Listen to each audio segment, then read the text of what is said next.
Welcome to The Call to Rise, the podcast for sacred rebels, visionaries, and conscious changemakers. Here we sit down with the people birthing the new earth, weaving ancient wisdom with modern strategy to build movements that heal, transform, and uplift our world.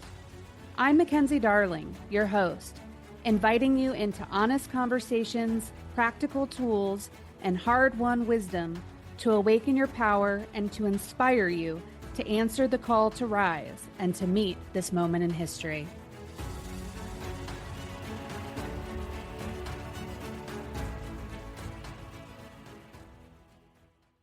Welcome, Zubin. So amazing to see you, my brother. How are you? So good to see you. Yes. It's been a while. Zubin, just to give the listeners a little background, Zubin actually was part of my first Movement Maker Incubator, and really loved having you be a part of that cohort. Oh, well, thanks for inviting me. It was really, it's something I didn't really know I was looking for until it showed up right in my path. It was very, very easy to say yes to it. And so grateful that you made that offering. Well, I am excited to share you with the world today. Everyone, I'm going to read Zubin's bio and then we're going to get into it. Zubin Desai is the founder and CEO of Realization Labs. The company is building a platform called Realize, which is a digital sanctuary for self-realization and authentic community. Through Realize and its flagship experience, Love Notes, he's building simple, sacred social tools that invite people to practice gratitude, devotion, and everyday communion with God, by whatever name you use: Source, the Divine, the Universe. Rooted in Hawaii, Zubin's mission is audacious and clear: to help communities awaken their infinite potential and nurture our relationship with God, one love note and one community at a time. Wow. Well, yeah, that is an audacious goal. And I guess I want to start there. I mean, when you came into the Movement Maker Incubator, I think that was one of your biggest aha moments, was that felt like you were watering down your mission. And it took deep work to really step into that. I want to create a platform to reconnect people to God. And so can you talk a little bit about that pathway to realizing that Realize was about the connection to God? Yeah. I mean, well, the first thing is I was feeling a lot of tension around the word God. I mean, I've had to work through a lot myself. You could have called me, I resist labels of all kinds, but you could have called me atheist at one point in my life. Like I really, when I was younger living in New York City, I thought everything was explained by science and we died and we turned to dust and that was it. And what I was implying, I didn't realize at the time, was I was asking for proof. Give me some proof. And that's when I had some experiences in New York City with various spirits, I guess, around my little studio in Greenwich Village, where the seed got planted. I was in my mid-20s at that time and was on my way out, leaving New York City to go to Berkeley for grad school, and was also going through a whole new exploration of myself and my, I guess, identity and what I was attracted to and what I wasn't, and really just stepping into this really, for the first time, it seemed, stepping out of my shell into a full inner exploration of who I am.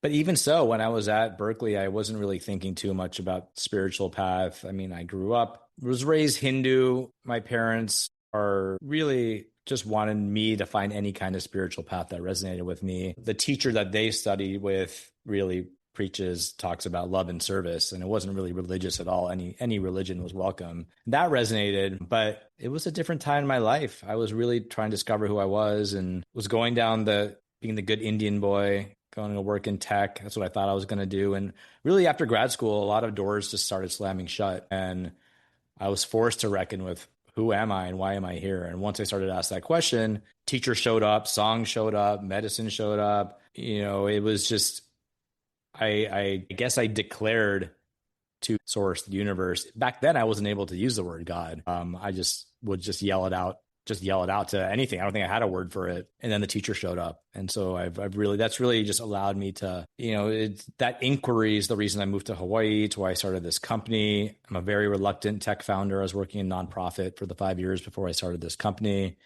And I really have noticed the more I am nurturing my own connection with the divine, the more the divine is showing up in everyday life. And I know I'm not different than anybody else. There's nothing special about me in that way. We are all really coming from the same unity consciousness, just something I had to come through and realize in my own experience. So, yeah. Yeah, I think a word that you use there, which is really important, is nurture. You nurture that relationship with source. Can you talk a little bit about that? Because I think many people, without even realizing it, have that disconnection to source because they're not in communion with it.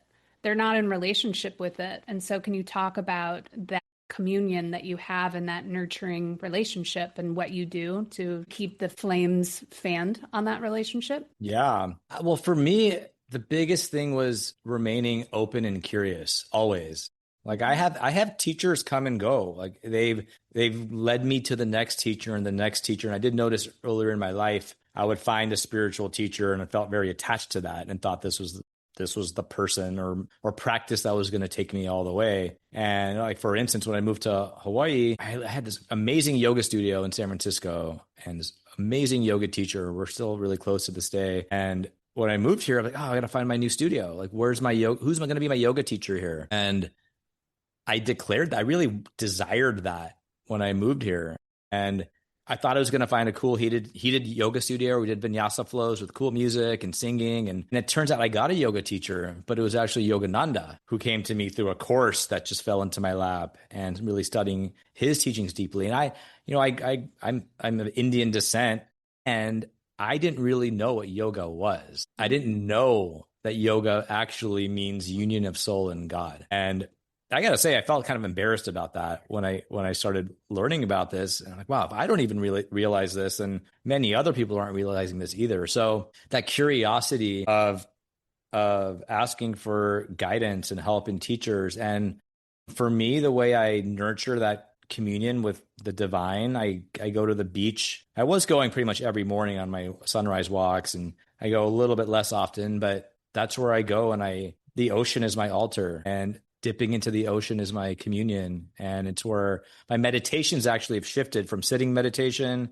where I was just using Headspace and Calm and these apps. And it was like, I didn't really know what I was doing. I just know that it was helping in some way. Then it shifted to walking meditation, dance meditation, and then just walking on the beach is where I would get a lot of clear messages. And it was really cleansing. And the ocean doesn't resonate with everybody. Other people resonate with the mountains. And so what I'm starting to realize is, wow, my relationship with the divine is very personal and very unique, and no one else can replicate exactly what works for me. We each have, I was saying there was 8 billion paths to self-realization. There's actually like infinite paths, and we get to create it. And for me, stepping into things that brought me joy, dance especially. And I love kirtan music. That's Indian chanting, mantra chanting. And I grew up around it, didn't really resonate until in the last 8 years or so.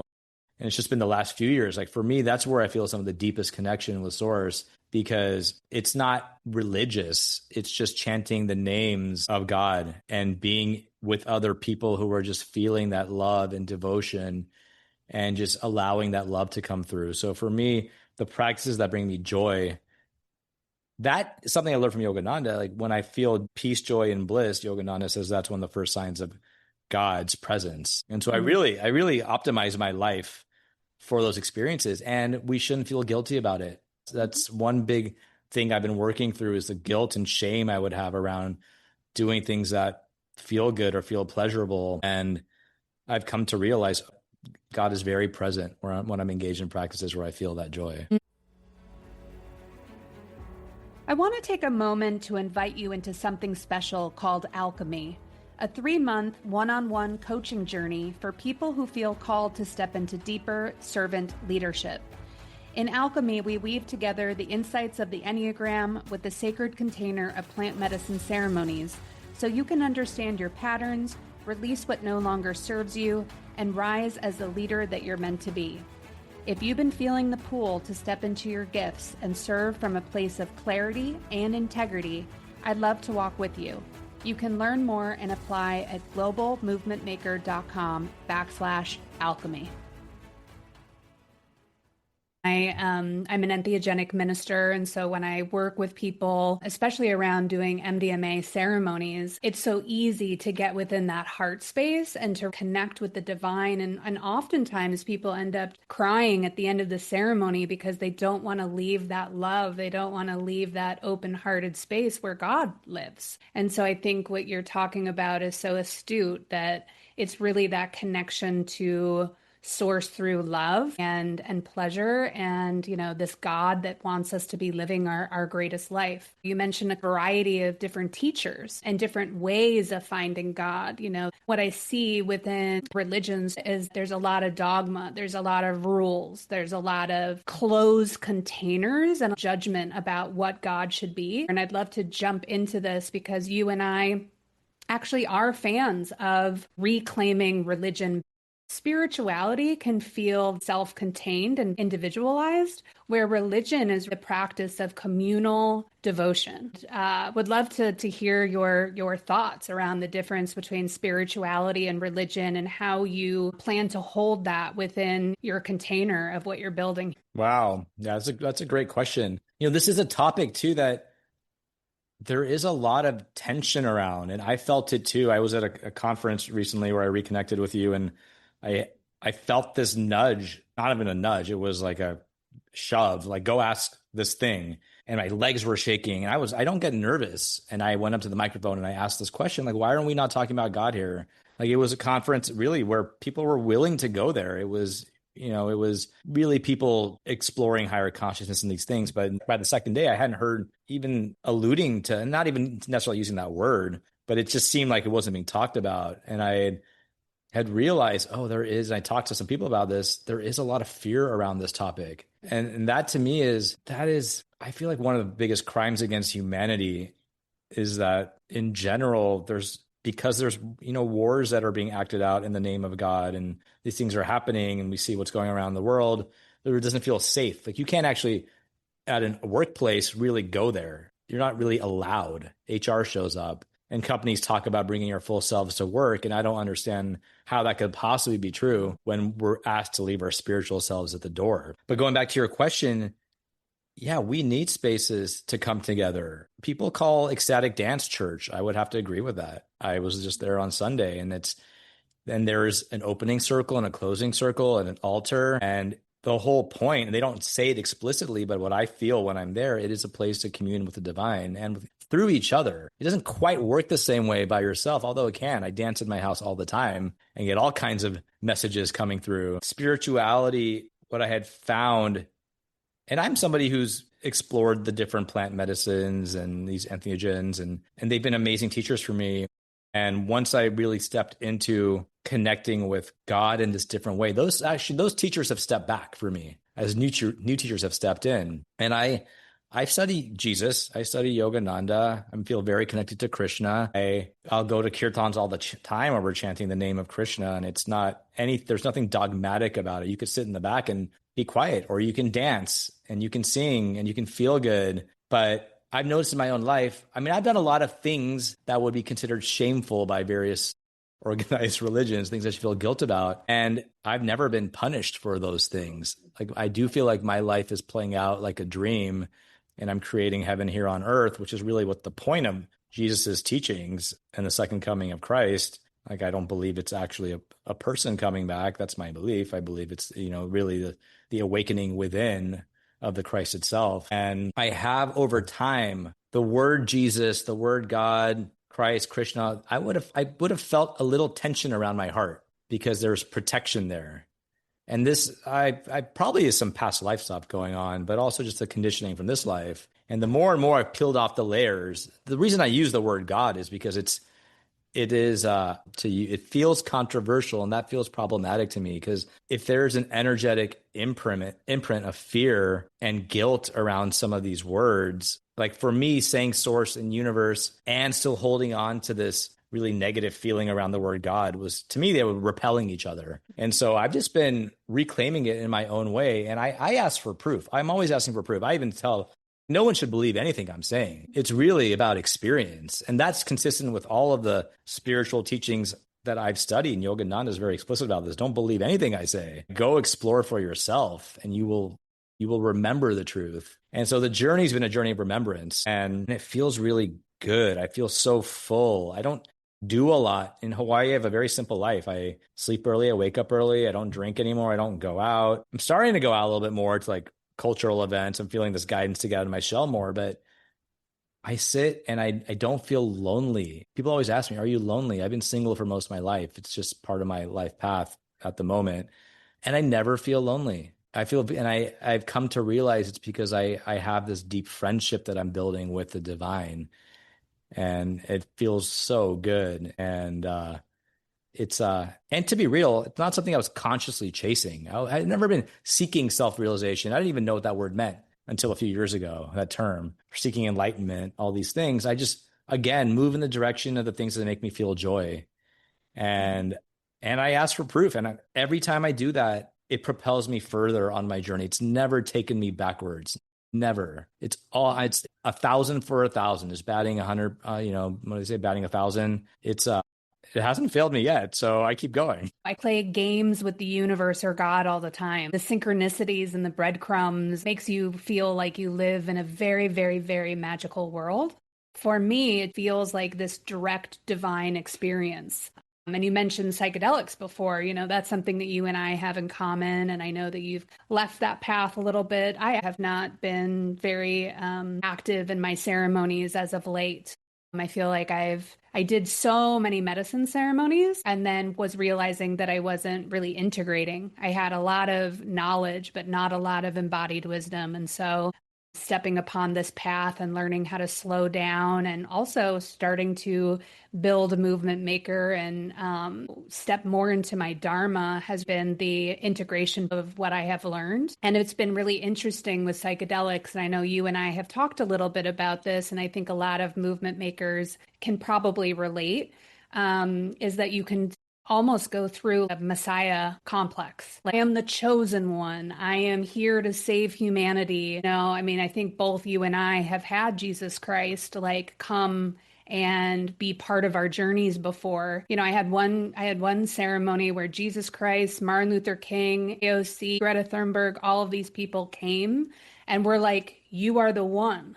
And if I hadn't done so much of my own integration work and also as an entheogenic minister, I probably would have left there being like, oh, I am the chosen one. I am Jesus coming back to save humanity. And what I realize is that those are just archetypes, and that we are all those sparks of God, that we all come here with our own light to share with the world and to connect the puzzle of unity. And so I'd love for you to chat about your own coming to terms with the Messiah complex, and also realizing that servant leadership at the end of the day truly boils down to how much humility you can hold. Right. Yeah, I can relate to that. And, it's interesting. I've been reflecting on that. You just said, you are the one. And I felt that too. And it kind of freaked me out. Oh, it's way too much responsibility. And I was sitting on a beach on Maui, like integrating this with a friend of mine. And I was like, oh my God, wait, I am the one, because there is only one. Right, exactly. Okay. And that made me feel a lot better, and it also really empowered me to yeah, we should dream really big. Like, I think it's even with the company and the vision, what we're doing, it's so audacious, but why don't, I really do believe that thoughts become things. I've seen it over and over. Why? It may as well, let's just dream really big. Do we really want a world of abundance and prosperity for all and equality and the end to all these wars? Yeah, I would say the vast majority of people do. And we can create that together. We can only create that together. The politicians and governments are never going to end these wars. That's not their job. It's not their job, but no government can hold down the willpower of 8 billion people. And they know that. And that's why there is, people, there's all these different ideas that we're being held back from our full potential. And what I've realized is none of those forces can compete against the force of God. And so the journey is an inward journey. And when I had some of those experiences you're describing, and I've only had, I would say, they've all been here, mostly in Hawaii, my most impactful medicine experiences on a farm on the North Shore. Not that many. It's I can count 4 or so that have been the most impactful. And it was time to get to work. But the work was the inner work. Mm-hmm. The work was the inner work, and that's where movement makers comes in, which I'm sure we'll get into. Again, following the breadcrumbs. And it was not easy. My journey was not easy. When I moved to Hawaii, somebody showed up at my door. And this was not so long after I had one of these Christ consciousness experiences. And she looks me in the eyes and she says, I know you. And we had some connection and we talked for like 8 hours. And I didn't realize that the process was actually, this person was trying to convert me to Christianity. It felt I feel a connection to Jesus Christ, and Jesus Christ is actually in Yogananda's lineage. And I've been studying about Jesus through Yogananda, which has really resonated. And so it's easy when you have one of these experiences we're talking about, and then someone shows up at your door and you're like, okay, yeah, maybe, yeah, I am supposed to, this is my path, even though it didn't feel right. And I'm so grateful to this person. It's such a great teacher for me, because it was showing me like, no one is going to come and tell me what the path is. That's up to each one of us. And I choose a path and relationship with the divine that's fun and playful. And you're right. God is playing tricks on me all the time. People go to Burning Man will say, oh yeah, like they call it playa magic, all these little jokes, and synchronicities. Like that to me is, yeah, my God, the God I connect with is playful and funny, really funny, because that's what I want. I want to be friends with God. and more recently, a teacher, Neil Donald Walsh, who's written the Conversations with God series, that came into my life recently. And that's been really profound, speaking to me in a way that really resonates. But you're right. It's if I had a journey like that and not integrated for the next 6 months to the year, who knows what would have happened. Like I also noticed the more I was going down the spiritual path, the more open I was becoming. And the more people were coming into my field and energies. I had an experience last year. It was kind of the last time I really worked with the medicine. And I was like, I realized I was declaring to God that I need this plant to have communion. And I'm like, I challenge myself, like, that was a big teaching for me. What kind of clarity and connection will I have if I am declaring I don't need any intermediary, including a plant? And I've just been observing over the past year how the clarity of the mission is becoming more clear, and the product and my life here. And it allows me to stay much more grounded, because I didn't really want to be going into that field so much. I'm here to build and create and integrate and be connected to the earth. And this is the path that's working for me. And other people have deep communion with the plants, and that's part of their regular practice, and it works for them. But I think one thing that's been important for me to realize, there is no one size fits all path. And these medicines they're not for everybody. It was a big realization for me. And it's one reason I even stepped back. A week after I stepped away, or the plant stepped away, another teacher showed up who took me even deeper. A real life human being here on Hawaii who's been guiding me, an elder. And so I'm like, it just made way for the new teachers to show up. And I've really been practicing not being attached to any one teacher in particular. Every episode of the Call to Rise podcast is about the changemakers and movements reshaping our world. But the podcast is just the beginning. On my Substack, I open the door wider, sharing my personal journey with movement makers, the wins, the struggles, and the behind-the-scenes rituals that help leaders birth what's next. If you're ready to go deeper into the frameworks and practices you hear me hint at here, join me at globalmovementmaker.substack.com. I want to segue us into more conscious tech. So you're building a tech platform. I think you actually worked for Facebook for a while, or Meta for a while, didn't you, when it was Facebook? A short while. I interned there in 2012 when it was Facebook, a very, very different company. Yeah, it was very different. And I don't have a lot of bad things to say about that company from my time there. I felt like people were committed to the mission. It was a much, because it was about friendship back then. It's not anymore. If you look at the product, it's shifted. And back then, it was really fun. And people felt like they were in this shared mission. And you would see Mark Zuckerberg walk around without security, in his jeans and same t-shirt every day. Little like celebrities are walking around, and Cheryl. And I got to give credit to that company, even though one thing I was really blown away by back then, I don't know what it's like now, is how open and trusting they were with their employees. Like as an intern, I was like, I can't believe they're telling us this stuff and showing us this stuff.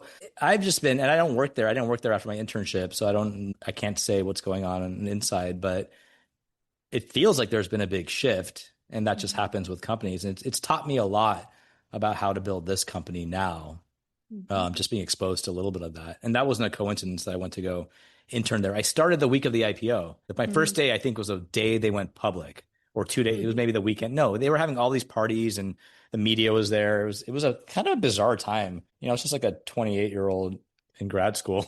Yeah, it was an interesting time, but it was, I learned a lot really from that experience. Only 3 months. You bring in that it used to be a very different company. And when Facebook got off the ground, it did feel like a movement. As part of my incubator, I talk about what's the difference between a business and a movement, and that is one of them. That's a huge differentiator, is that a movement has those values and has that dream of what are we stepping into. And it was such an exciting time. Zuck is bringing the whole world together, the biggest experiment of community building that we've ever seen in our time.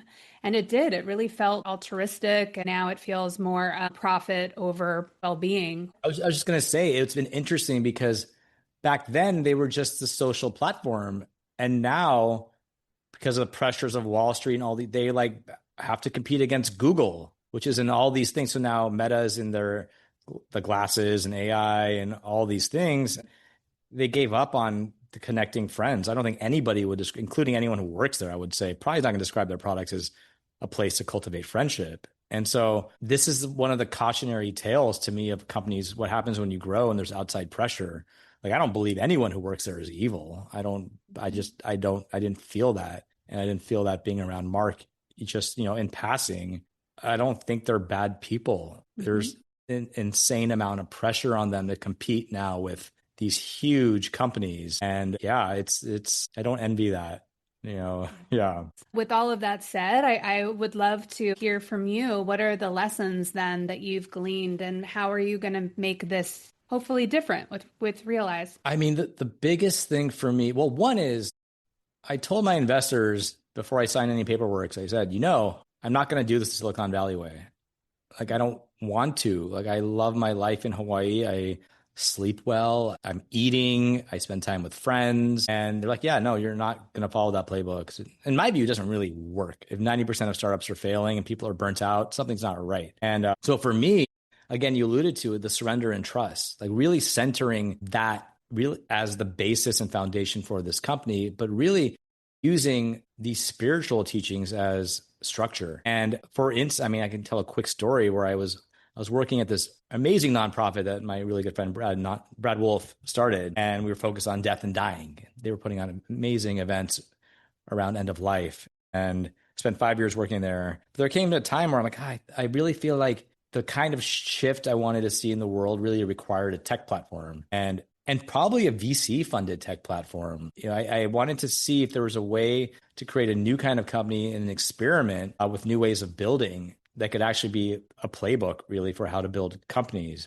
And I was feeling kind of unsure what to do. Should I leave Reimagine or not? And I went to the volcano over on Big Island and visited Pele over there. And this is not something I was ever thought I'd be doing, but I just felt really guided to do it. And I brought an offering. I think I brought a mango and did an oli and a chant. And I just asked for help. Hey, I'm stuck. I'm feeling stuck. I need some help. And 2 days later, I'm back home. There's a big earthquake. And we don't really get big earthquakes on Oahu. We don't really feel them. Big Island feel them more than we do. I had never felt one here. My whole house shook. And I knew instantly, something in me was instantly like, oh, something is shifting. Like, there's an energy shifting here. And something is shifting. And within a few days, with that day, actually 2 hours later, I kind of got this clear nudge. Yeah, go step off on your own and try to build this thing. And then 2 days later, I'm talking to one of my childhood friends who's now my first investor. And I said, hey, I want to do this thing, but I'm not sure what to do. Do you have any advice? And he said, well, what's holding you back from starting a company? And I said, well, I need some capital. I need help building a team. And he's like, all right, we'll back you with capital and help you build a team. Would you go do it? I was like, yeah. And that was it. That was it. That was like 3 days after I'd gone to visit the volcano, and things really moved really quickly after that. And so that showed me one of my favorite books I've ever read. It's the one I have a bunch of copies here that I give out to people who are visiting. It's called The Surrender Experiment, and it's by Michael Singer. And I've always said, if I ever get to teach a class back at Berkeley or any school, that's going to be the required reading is that book. And I would hope, I wish more people would read that book. I wish I'd read that book when I was younger. Whatever, it came to me at the exact right time. But the whole point of the book is run your own experiment, surrender and trust, and move in the pathway. If I had thought so much about starting a company, I would have talked myself out of it. I would have said, well, I'm in Hawaii. There's no way I could build a tech company from here. I don't want to fundraise. That's such a horrible process. I don't want to be a tech founder. And instead, because the path had opened up so with literally no effort at all, which is one of Deepak Chopra's 7 spiritual laws of success, which is actually forming the structure of the company, the law of least effort.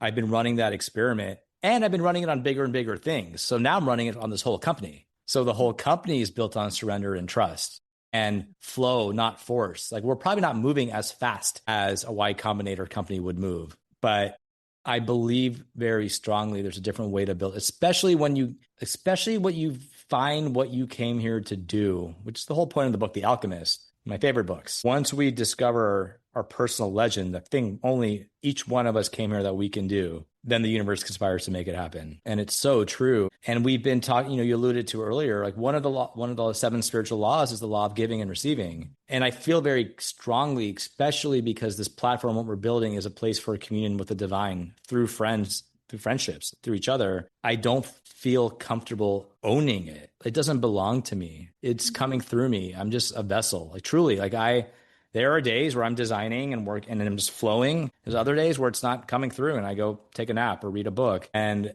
because I don't feel like this company is mine, I've been really inspired by Patagonia and what they've done. They're kind of the only business model that has really inspired me. Now, it took them 50 years to decide to do this, but they gave the whole company. Now it's owned by a nonprofit because Yvon Chouinard, their founder, was like, hey, we're a clothing company, apparel. We can never be sustainable. And the climate change crisis it needs more than, I think, maybe 10% profits maybe they were giving. And so he gave away the whole company. And that's really been inspiring me. And I really believe, and part of the experiment we're running is, well, what if this company is majority owned by a trust, and the trust serves humanity and it serves keeping culture alive and community building and, living here in Hawaii and how potent the mana is here, the energy, and the Hawaiians are being displaced at a rapid speed. And what would this place be without Hawaiians? It's true all over everyone's indigenous to somewhere. And so we have to keep culture alive. And so, well, let's create a trust. Let's, I dream really big. I see all these tech companies that are like worth so much money. I'm like, all right, what if let's go do it too, but let's give the company away.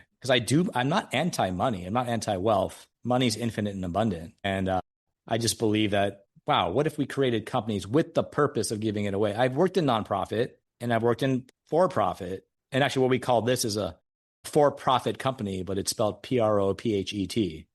Nice. I like that.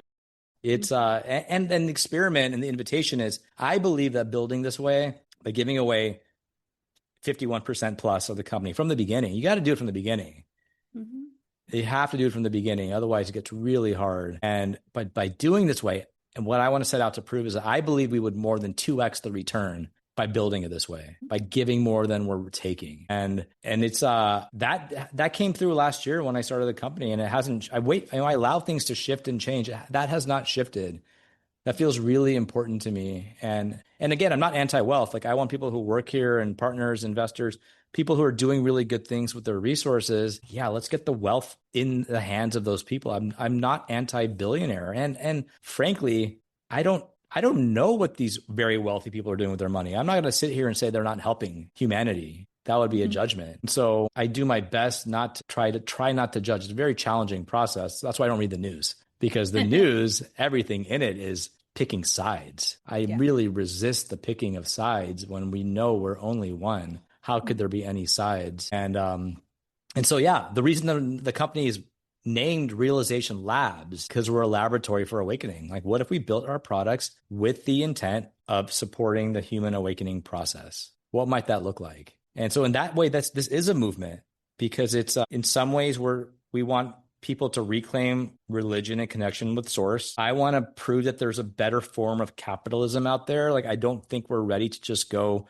no money. I do think humanity eventually is going to have to go there, but that's probably not in my lifetime. So for now, okay, instead of dismantling capitalism, let's just build it the way we want. And interestingly, corporation, I incorporated as a C corporation. When I thought about different formats and B Corps and public benefit corp and all these things. I'm like, you actually can do whatever you want. Like corporations get a really bad name because there's this expectation that you have to prioritize profit overall. That's not actually true. Like I could set up this company however I want. And the US government gives me the freedom to do that. They're not telling me I have to maximize for money. And if anybody spends time looking at US currency, every single piece of currency says, "In God we trust."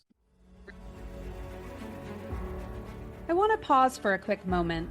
If what we're talking about today resonates with you, you'll want to check out the Movement Maker Incubator, my 6-month intensive where I guide sacred rebels and change makers to birth their own movements using ancient wisdom and modern strategy. You can join the waitlist and learn more about this sacred rite of passage for change makers at globalmovementmaker.com/incubator. I certainly am excited about the way that you're thinking about this, Zubin, and I admire and honor the way that you're trying to think outside of the box and trying to do what's right for humanity while also being lucrative, right? Like it doesn't have to be one or the other. We need to start dreaming into how can we better co-create and build systems that works for everyone. We're running out of time, and I'd love to chat with you around your experience with the Movement Maker Incubator. You know, when you went through it, I was really taken aback when you went out of your way to talk about how you wish that more tech organizations and founders would go through a similar program like Movement Maker Incubator. Can you talk about why you thought that? Sure. Well, the narrative is that starting a company, a tech company, is supposed to be, it's really hard. And I don't really buy it. I'm not going to buy it. I believe in ease and flow. So that's what I'm holding. And like, what is hard? Hard to me is resistance against the natural flow of the universe. That's where hard comes from in my life, in my experience. You know, for me, I have my cousin, he's sold in a company. His company right now is doing really well. He's an investor. And he said, yeah, I always tell people if they want to just do well and make money, don't start a company. He said it's too hard. Like go work at Google or something, you know, if you just want to make money. And, you know, my takeaway from that is to really get clear on your mission. What did we come here to do? I mean, I'm 42 now. I started the company last year. I didn't realize what I came here to do until my late 30s. And, you know, and so there's a lot of pressure to start. You're lucky for. I mean, I think, you know, 30s are actually still young. I agree. But that is not the narrative in the tech industry. Sure. Because we have these examples of these, you know, these people who are 25. Totally. We're starting these multi-billion-dollar companies, and that's what it takes. And some venture capitalist firms, I think maybe it's shifted. By the way, living in Hawaii, I'm so purposely disconnected from Silicon Valley. It's one of the reasons I say I came here, but I was invited here. I was brought here because there's a lot of noise around how to build companies based on what's worked in the past. And every single founder I've talked to who's built a successful company said it was like the hardest thing they've ever done. And they might not ever do it again if they knew how hard it was going to be. And so with Movement Makers, it's and I had never thought of this company as a movement until I joined the cohort, because that's why I'm doing this. It is a movement which requires more than one. It requires all of us. And so to be in a community and cohort of people who are really focused on realizing who they are and what they came here to be was really powerful. I'm not really in any other tech founder groups. I'm in one small group of meditators, and we meet on Tuesdays and do a little meditation and Sangha talk. And but in general, I'm not in a lot of these communities because I feel there's a piece missing. There's a big piece missing, which is this connection to source, which for this company is leading. I always say, like, God's the founder and I'm the co-founder. Oh, I love that. I might be stealing that from you. Yeah, it feels true. It really does. And so far, and I'm still waiting for it to get really hard. I guess that's what people say. It hasn't happened yet. We're still early stage, but we've got a product that we're testing, and it's you know, I never thought I would build the product. I built the first product myself, the MVP, and we're getting ready to bring in like more experienced help. But I could have talked myself out of that if I had used my mind and thought too much. But instead, my investor said, hey, why don't you try this no coding tool and see if you can build something and get in front of users? And I learned it within a few weeks, and it just flowed through me so naturally and easy. And recently I was trying to build this one thing, and it was around this love notes concept. And I got stuck. I got really stuck around the privacy settings. It wasn't working. And I was trying to, it just wasn't working. I spent like 3 days on it. And usually it doesn't take that long. And I sat with it. I'm like, oh, there's a message here, is that keeping the love notes so private actually restricts the love itself. Like what I'm learning is that love is not meant to be protected and reserved for a certain few. Like I was conditioned to think that love meant a romantic partner, and that was the main thing, and maybe family and a few friends. But no, I feel love for my mango tree. I feel love for you. I feel love for this conversation. I am loved by my plumeria tree and the ocean and the dance community here and film screening community I went to yesterday. And the love is all around, and it's not meant to be restricted, because restriction of love is free flowing. And so that was an instance of stepping back, taking my time, feeling into it. Like, that was the message right there. The resistance is because there's another path that was trying to unfold. And it was a really key learning around what we're building around love notes, and really, seeing how, and I can just speak from my own experience, but I believe this is something very common to almost every human being on earth, is there's a protection around the heart, and there's an uncomfortability to say, I love you. But it's true. If love is our natural, it's our nature. And so that's an instance right there. And that's something that came through from Movement Makers, really was about putting this idea of flow into action. And look, if I just heard you say that in Movement Makers and I didn't experience, that's what I would call integration, is what happened. But I had to experience it. It would not have settled as truth. It wouldn't have, but you planted the seed, or you or the group planted the seed. And I was like, aha, that's what we were talking about. And so it just takes like one or two experiences like that. And it reminds me every time I feel resistance to slow down and look for the other door. And there's always another door. There is always another door. Absolutely. And I love how you're talking about how love isn't contained. Love is everywhere, all around us. What you're talking about is the awakening. That is the movement.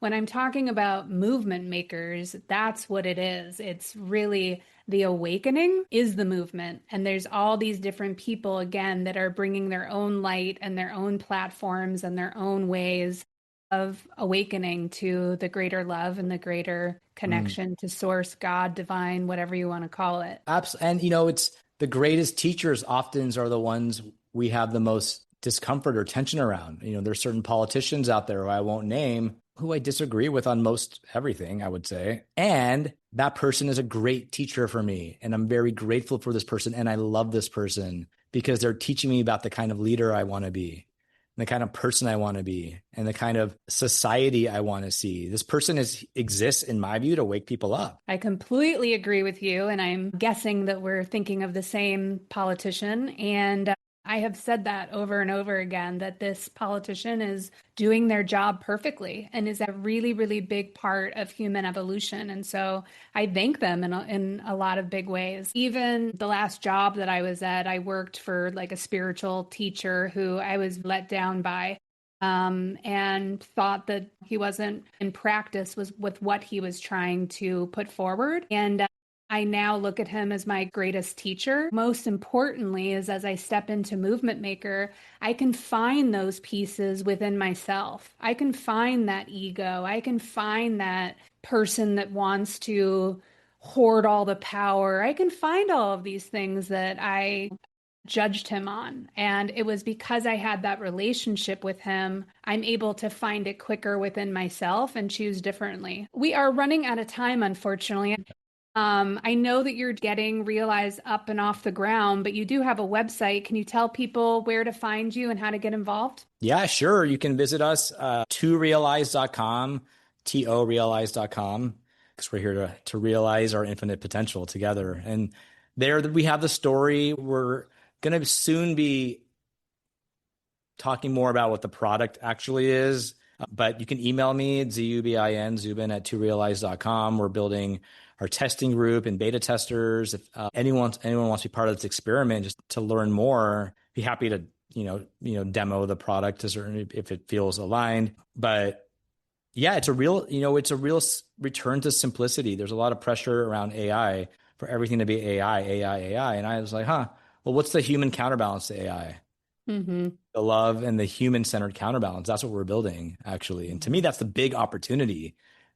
That's the big opportunity. Everyone's talking about AI, only AI. We need the counterbalance because human beings are human beings. We know when it's AI. And I love that you are bringing this up so much. I just had an amazing man, Bruce Cryer, on the podcast a couple of weeks ago, and he used to be the CEO of HeartMath, and HeartMath is all about reconnecting and coherence with heart. And we had this whole conversation around good luck trying to build a movement when you're building it with AI. And I think, again, the difference between building a business and building a movement is the business is the head. What are the statistics? What's the bottom line? What are we building, right? And the movement is all the heart. Like, what is the sacred why? What is the mission? What are our values? And so you can't build a movement with building AI. And then to the other part of that too, though, you were mentioning how you were able to build some of your platform through AI, and it really, really enabled you to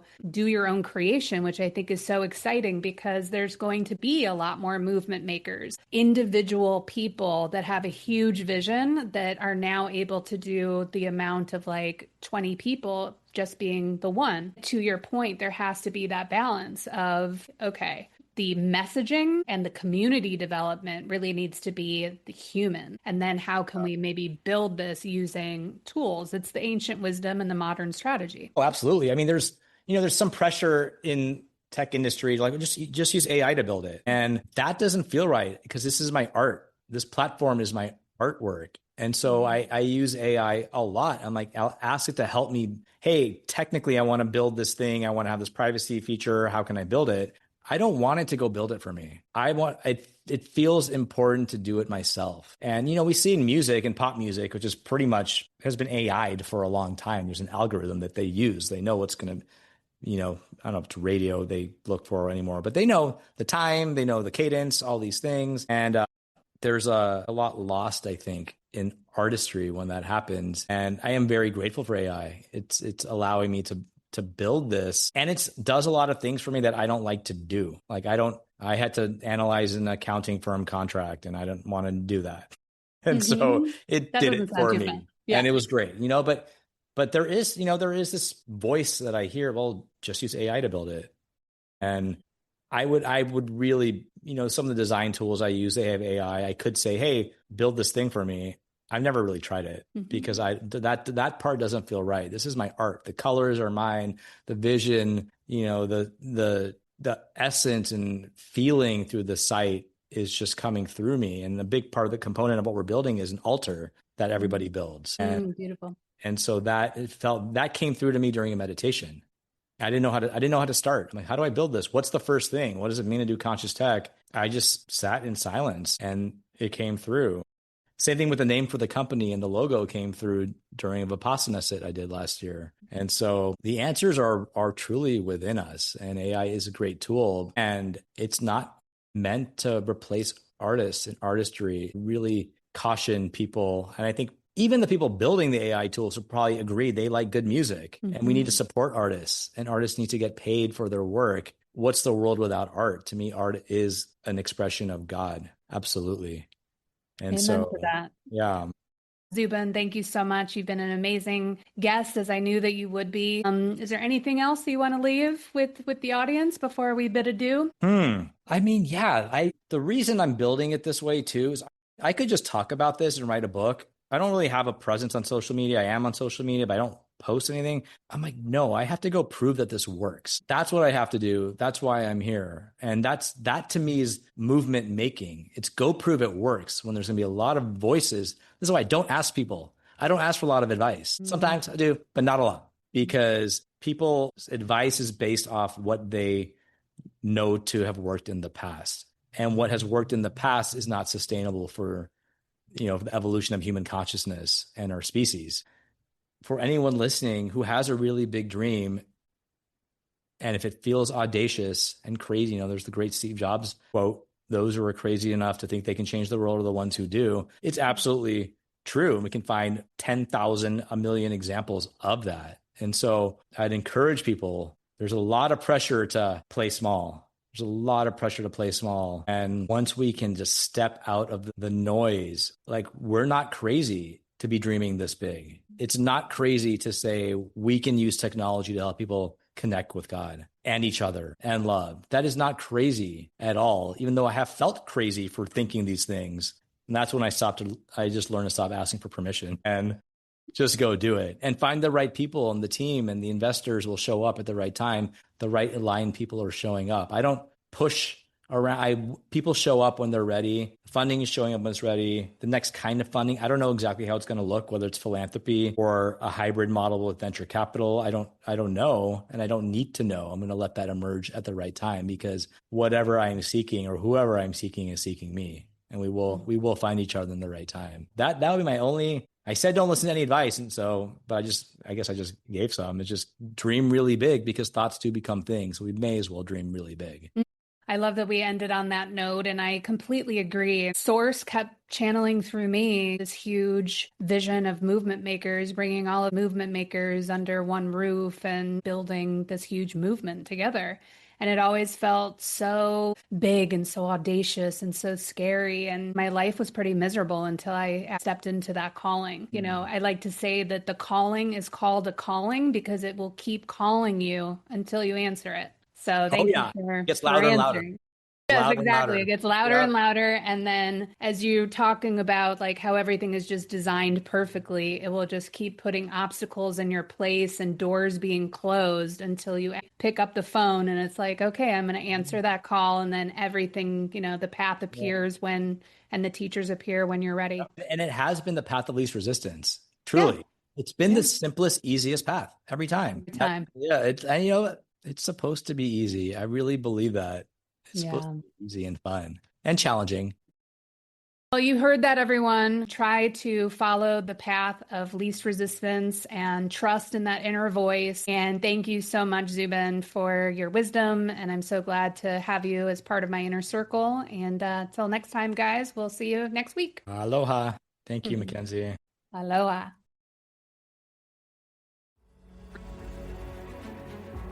Thank you for listening to The Call to Rise. If today's conversation stirred something in you, subscribe and share it with a fellow movement maker. And join our community at globalmovementmaker.com. Till next time, keep leading with courage, keep weaving ancient wisdom with modern strategy, and always remember to answer the call.